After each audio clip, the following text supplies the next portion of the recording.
Okay, I stuck a piece of clay in the top of the whistle, and I think I'm going to leave it like, well, I'm going to make a plug for it, but I'm going to leave the hole and everything the way it is.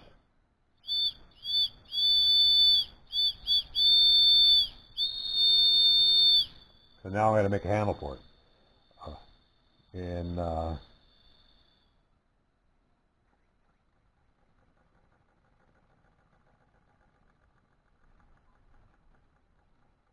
so I'm going to go over to the lathe. What I'm going to do is I'm going to make a brass plug to press in the top. Instead of, I'm not going to leave clay in it. So I'm going to make a brass plug to stick in there. And then the handle. I'll just take a piece, another piece of rivet and drill a hole through it that I can press on, and I'll turn that end of that rivet down like a nail and make it so I can put a little bat handle, a little wood handle on it, and the whistle will be done. And then they can work on the pressure, the high pressure relief valve for it, and then that'll be it. And then I'm gonna fill her up with water, and we'll make some steam and see how it works. Everything, you know, everything kind of works different with steam versus air. The high pitch without it plugged. Weird. So anyway, move over to the lathe. I see I need to plug the camera in. The battery's about ready to poop out on it. So I'm going to cut away here, and we're going to move over to the lathe and make this brass fitting for the brass for on the top of it. Okay, I decided to give it a different kind of look. I took a ball bearing and I put some JB Weld underneath and plopped it in. I don't know if it'll stay. I'm hoping it'll stay, but it kind of gives it a different kind of look. So now I'm going to go work on the lever for this on the mill. I've got a 5/16, a piece of 5/16, 3/16, a piece of 3/16 rivet in there. I got to get the plug in through the camera. It's going to poop out on me. It was in the process of charging, and then I unplugged it. Plug it back in. Okay, it's ready to go. All right, so I put a piece of rivet in the collet here. What I want to do is mill a little flat on both sides, and then I'm going to drill and ream an 1/8 inch hole through it to press onto that. Then I'm going to go over to the lathe and turn down the other end to a point. And then I'll make up like a little wooden bat handle for that, just to press in place. So move over here, take the drill chuck out, and see if I can find a 1/2 inch cutter. So 1/2 inch 2-foot cutter. Put that in. Okay, and we're going to come down, and I don't want much of a flat, just a little flat.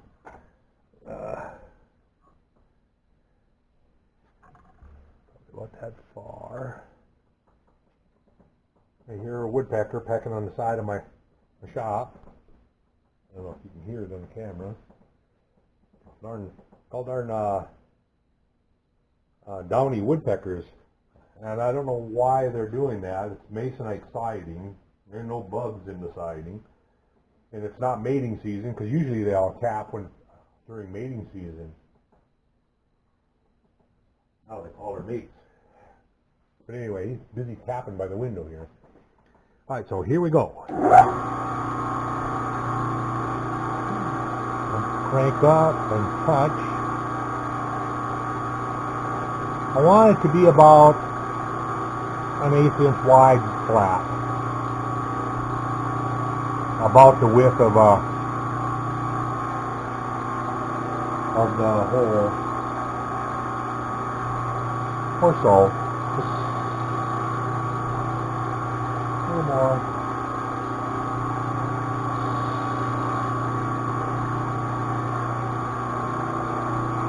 I'm just like I said, I'm just eyeballing what I think is going to look all right. All right. I want it on both sides, so now I'll just take it out, flip it 180. And what I did was I eyeballed the edge of this, of the collet block with the back of the jaw, so that they're both flat in about the same on both sides.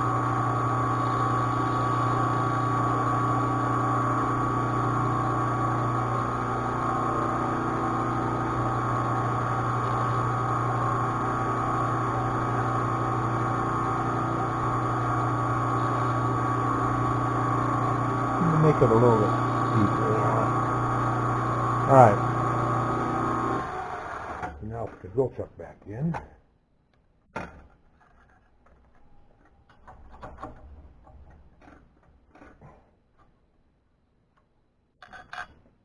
Actually, I'll get a indicator here and swing in the center line.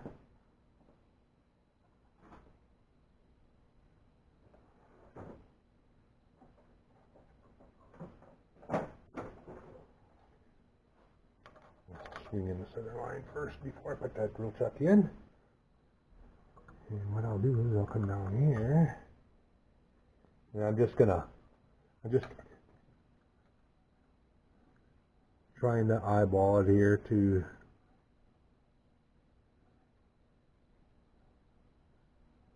there we go, to get me close. Okay,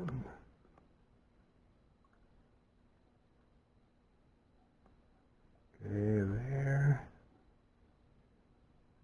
Alright, so now what I'll do is I'll move over, come out, and we'll pick up the high spot of the diameter here by moving the indicator up and down.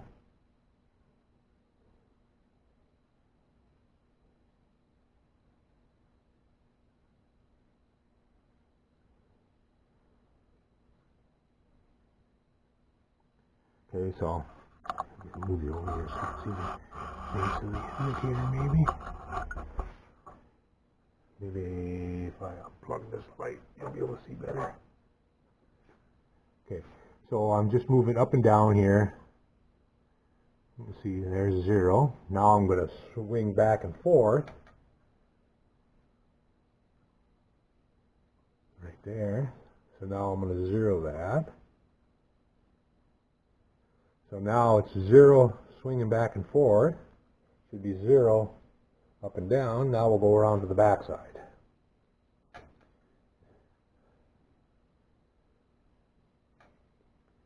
And let's see if I can get a mirror. Where'd my mirror go?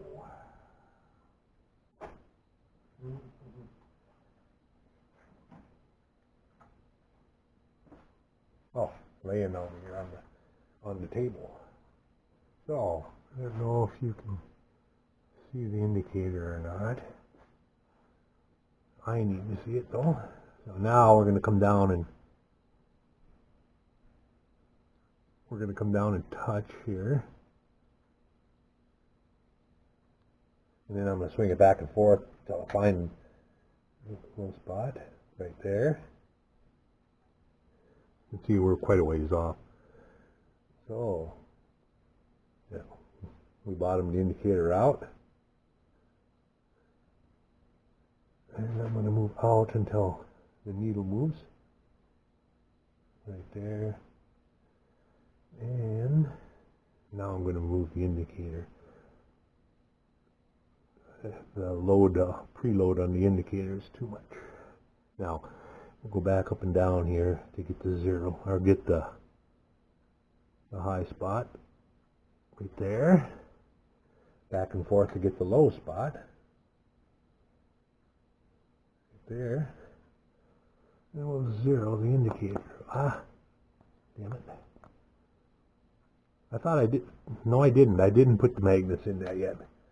I keep wanting to put the magnets in that, and the stronger magnets, and then I just keep putting it off. Okay, so there's zero there. And there's zero there. So now we'll come around to the front.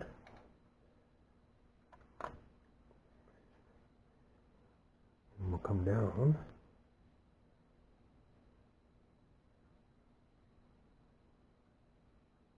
Didn't touch yet. So we're off quite a ways yet. I'm going to bring it out until it touches. Sometimes you can dink around a little bit, but this gets you dead on though. This will get you right on center. I mean, you're dialing in the center line. Zero going up and down, zero going back and forth. Swing around to the inside here. And you see.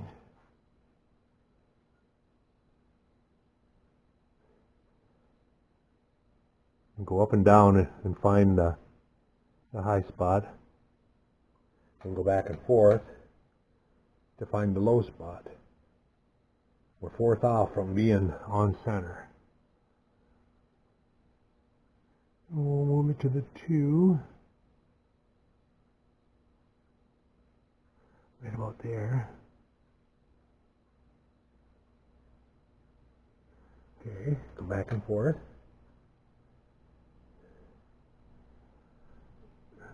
0. And up and down. 0. Down to the front. Should read 0 now. So damn close. Get the high spot first. And then the low spot. Within a quarter thou. So I'm going to zero my Y right there. Ta-da! Now, as far as going in, I probably only want to go 125. So, we dig out the trusty edge finder. Come down. Come over until it touches. I told you that I like this edge finder yet. Zero my X. Go 225. So I want 125 plus the indicator. So there's 200. Actually, I think I'm going to go just with 200. That'll move the center line in 75 thousandths from the end. Yeah, that'll work.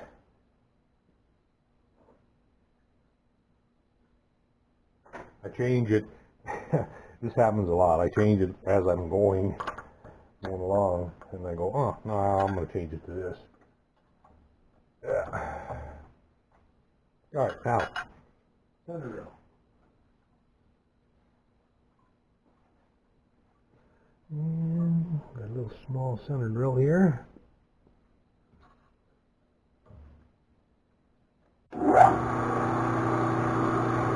Try to plug that light back in.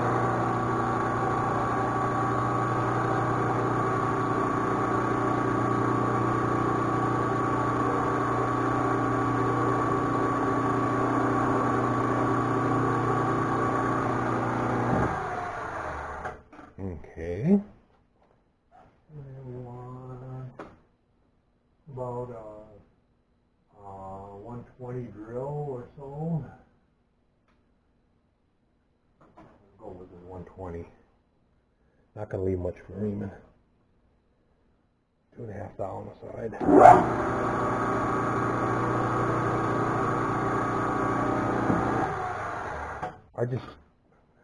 just thought of something. I'm wondering if that's smaller than 8 inch. I don't remember. But I pulled it out here just to measure it to make sure. Yeah, it's 125. I had this feeling that it was, all of a sudden it was 93 thou. And that's why I pulled it out to check. But no, it's 125. There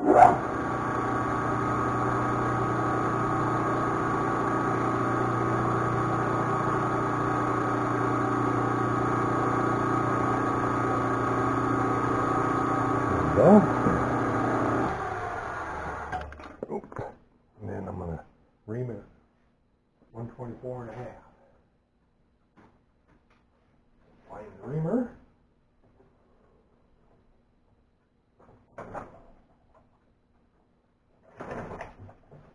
$124.5. Let's see if we can find it right away. Boy, can't read these anymore. I don't know if it's my eyes or if it's my. That's 125. Or if it's the letters getting wore off or what. I'm gonna get my mic. That's faster than me trying to read the numbers on the reamer shank.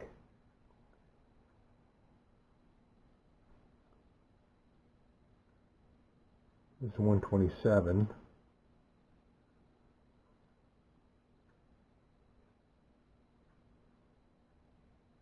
126.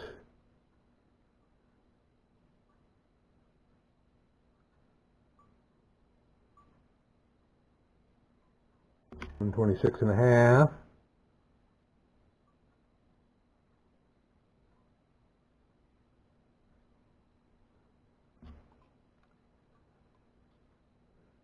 125.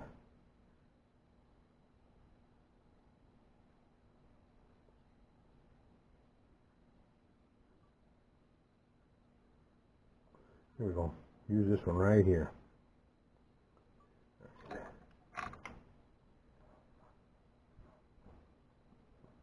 And we're gonna leave it in high.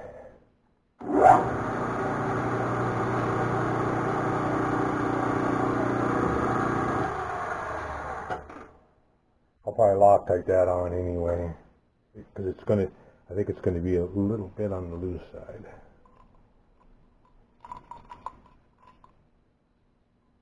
That's okay. Little Loctite will fix that. The Loctite that I'm using, depending on the hole size, I'll say if it's a half-inch hole or bigger, you can actually go 5 to 6 thousandths oversized, and you'll still be fine with the green Loctite. Smaller than that, yeah, a couple thou, and you'll still be fine. So it gives you quite a bit of leeway, anyway. That's what I'm trying to say. What I should do is go on the lathe now and radius this. I think I will. I think we're heading over the lathe, back over the lathe. We're going to take this out, pull it out of here, out of the block.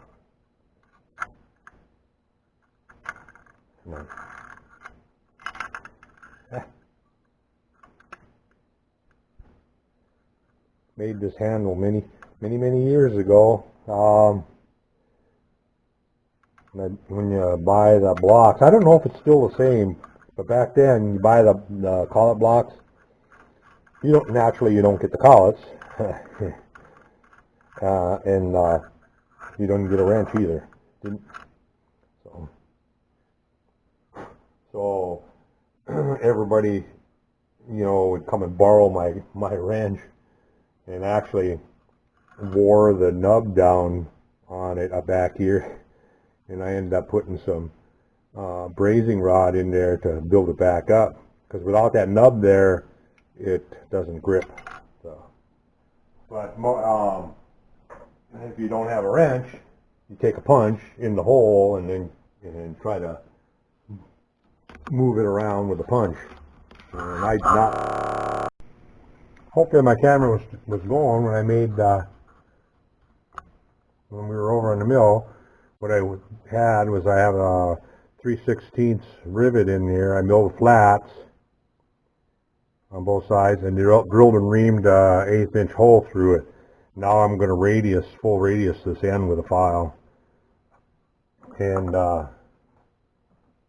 when I moved back to the lathe, it looked like it wasn't recording, so hopefully it was recording.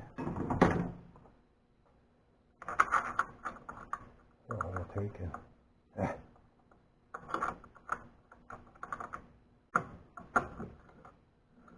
Tighten that up in there. Oop, too tight.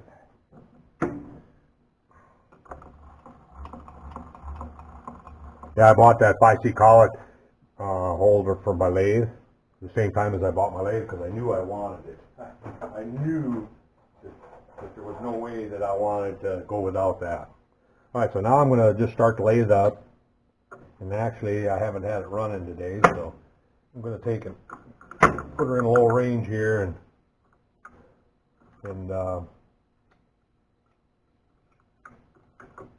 okay. Go. And let the oil circulate around in there. I should have took and checked the sight glass.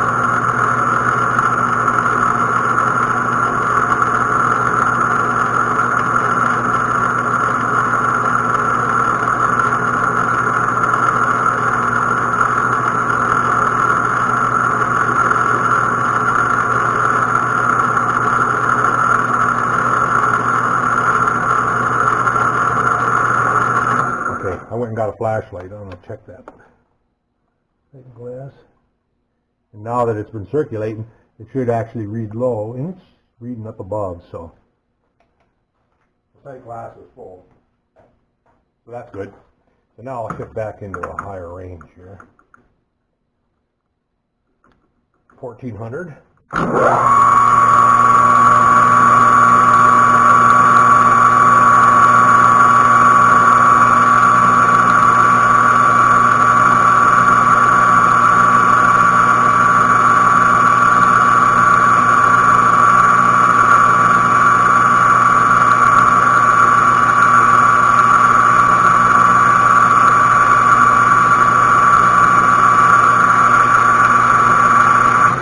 Just kind of wanted to radius that end a little bit. Now we'll take it out and we'll go to the other side and we'll cut a point on that. And actually I think I can file it on there. Well, I can turn part of it down to get it close and then I'll file it. Otherwise I got to set my compound up at an angle.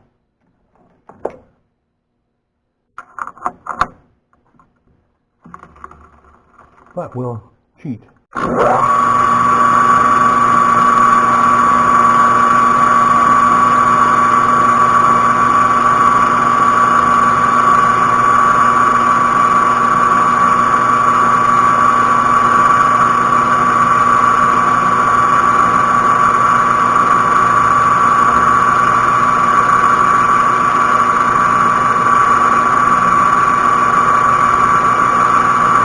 I'm turning the cross slide back as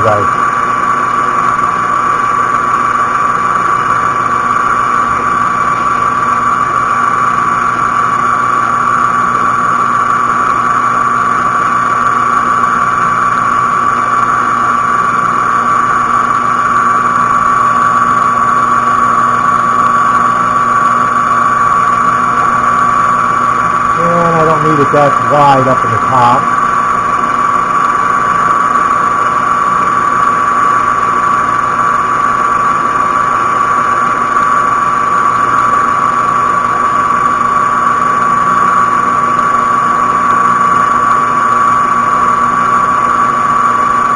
Like I said, I want it to look like about a nail.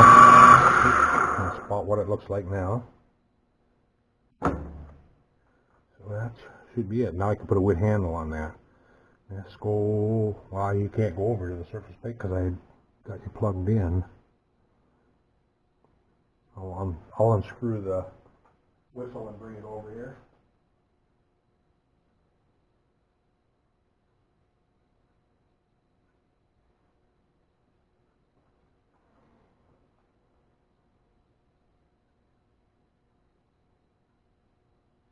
Okay, so I got the hole. I was looking in the end, got the hole lined up that way. So that would be down this, at this angle right here.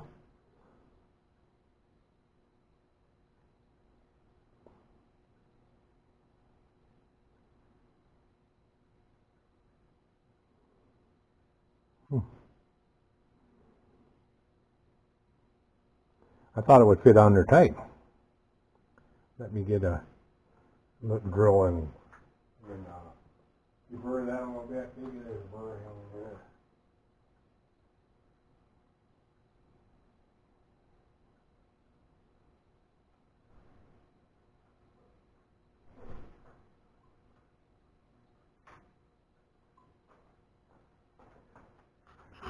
I'll be back in a minute. My wife had to come get me to show me the deer picking up the apples back by our backyard fence. We own the land beyond our fence and down into the valley and up the hill on the other side and everything, and they're standing out by our fence because we got the backyard fence, part of it fenced, and for our dogs, and a couple of does out there. But anyway, I used some red Loctite, Loctited it on. I did go and find a spring out of my spring drawer here to put a spring in behind it. So